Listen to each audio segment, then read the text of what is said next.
Il n'est pas facile pour les usagers de la route de se déplacer dans la ville de Yaoundé à une heure de pointe, période de la journée pendant laquelle le trafic est le plus important.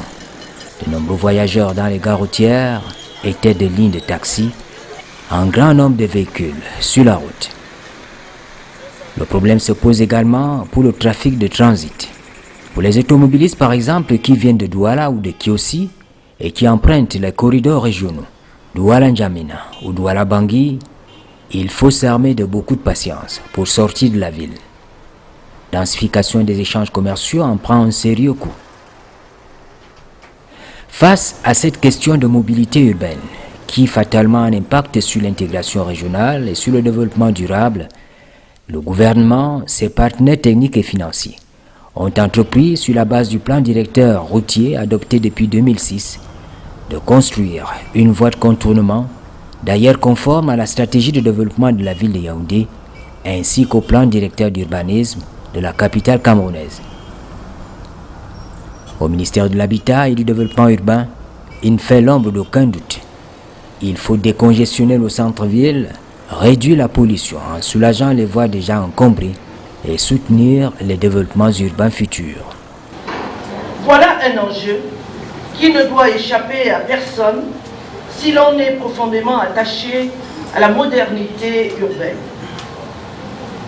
S'agissant particulièrement de la ville de Yaoundé, la lourdeur du trafic est d'autant marquée par, outre le déplacement de ses nombreux résidents, la convergence d'importants flux de population de son aire métropolitaine et aussi l'ensemble des mouvements à grande fréquence partant des ports de Douala, de Kribi en direction de N'Djamena, du Tchad, de Bangui, de la République centrafricaine et de surcroît les marchandises à destination des régions de l'Adamawa, du nord et de l'extrême nord du Cameroun. Entre 2019 et 2021, le bureau d'études CIRA SAS a réalisé des études techniques d'impact environnemental et social de la voie de contournement de Yaoundé. Il faut d'ores et déjà mobiliser les ressources nécessaires au financement du projet. C'est dans cette perspective qu'une table ronde des bailleurs de fonds a été organisée à l'hôtel Montfeu avec la participation du ministère de l'Habitat et du ministère de l'Économie. On est passé par la présentation globale du projet pour une meilleure représentation mentale de l'ouvrage. La voie de contournement de Yaoundé couvre un linéaire de pratiquement 92 km. Il est subdivisé en 4 tronçons.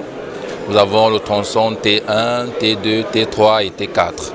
Nous avons à ces tronçons-là, dans l'étude, ajourné 4 pôles de développement urbain.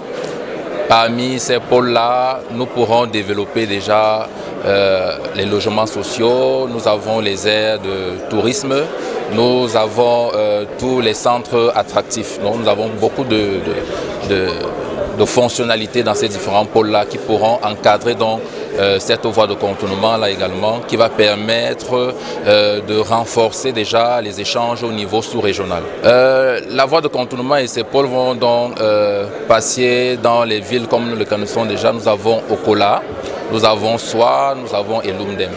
Voilà différentes villes parmi lesquelles nous allons pouvoir voir la voie de contournement passer également. Je n'oublierai pas la ville de Mfou. Le gouvernement de la République entend donc réaliser cette voie, cette belle voie de contournement qui vous a été présentée, dont la présentation des études afférentes appelle en ces lieux et ce jour notre attention et notre engagement, notre mobilisation. Il convient donc de relever que les voies de contournement et les déviations permettent, dans une logique d'aménagement urbain, de répondre à des problématiques de sécurisation d'itinéraires, de niveau de trafic important, de prépondérance du trafic du transit sur le trafic local, ou bien d'amélioration du cadre de vie tout simplement, ou de modification du contexte urbanistique. En effet, mesdames et messieurs, les études techniques environnementales et urbanistiques ont été menées de 2017 à 2021 avec le soutien de l'Union européenne sur les ressources de la facilité de coopération technique et celle de la facilité de coopération technique simple pour l'Afrique centrale contribuant ainsi à la modernisation de la ville de Yaoundé et l'amélioration des échanges sur les corridors sous-régionaux. De même, je ne saurais terminer mon propos sans rappeler que ce projet s'inscrit dans le programme de modernisation urbaine de la SND 30, dont le succès n'est possible qu'avec la synergie d'action État, collectivités territoriales décentralisées, secteur privé, coopération au développement multilatéral et bilatéral. Mobilisation et engagement, il faut trouver 794 milliards de francs CFA pour la réalisation des travaux, les indemnisations et les réinstallations. Le développement d'un contournement à Yaoundé intéresse le partenaire qu'est l'Union européenne en ce que le projet permettra de séparer et d'affecter les terres à d'autres usages tels que les espaces verts, les parcs urbains ou les aires de loisirs. Je pense que c'est assez évident que la ville de Yaoundé est non seulement un goulot d'étranglement sur les réseaux régionaux, Douala, Kérébi, vers N'Djamena et Bangui, mais également a besoin d'être structuré à l'interne, puisqu'effectivement c'est une ville en pleine expansion et le contournement de Yaoundé va effectivement permettre de répondre à ces deux préoccupations. D'une part, la structuration du développement urbain de Yaoundé. Vous avez vu qu'effectivement, on ne se contente pas de faire un contournement de Cameroun, de Yaoundé, mais également de proposer le développement de 4 centres de développement, 4 pôles de développement décentralisés aux abords de contournement.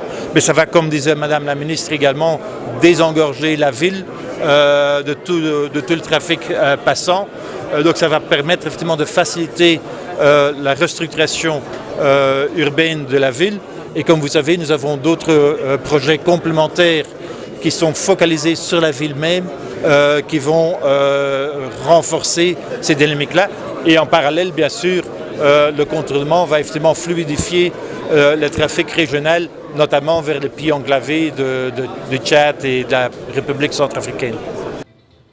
En gros, il s'agit d'améliorer la sécurité des usagers, le cadre de vie des populations, faciliter le transport sous-régional et local. Il est temps d'agir parce que le président de la République, son Excellence Paul Biya, nous a engagés dans la modernisation des villes camerounaises. Et cela passe par les infrastructures routières, les voies de contournement. Et cette voie de contournement est salutaire, pas seulement pour les Yaoundéens, les 4,5 millions de Yaoundéens qui se partagent les voies internes avec le trafic en transit.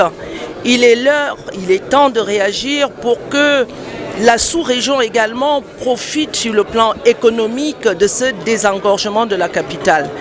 Cette voie de contournement va permettre donc la fluidité du transport des marchandises qui partent des ports de Douala, de Kribi pour la sous-région, pour le Gabon, la République centrafricaine, le Tchad, la Guinée équatoriale et même pour le trafic des marchandises qui vont en direction de l'extrême nord, etc. Donc c'est une voie justifiée, pertinente, qui viendra également accompagner le chef de l'État à répondre à l'accord sur le climat, parce que lorsqu'il y a embouteillage, il y a pollution. Et cette voie de contournement va désengorger la capitale et favoriser à travers ces 4 pôles de développement urbain de multiplier la production des logements, de multiplier les centres des affaires et en bref de développer durablement le Cameroun, sa capitale Yaoundé, mais également les pays de la sous-région. Il y aura un impact réel sur notre économie et sur la qualité de vie des populations. Les certificats de conformité environnementale sont déjà signés. En mars 2021, on a signé également l'arrêté de déclaration d'utilité publique sur l'ensemble de la boucle de la voie de contournement de Yaoundé. Des éléments combinés qui attestent d'un niveau de maturité acceptable du projet.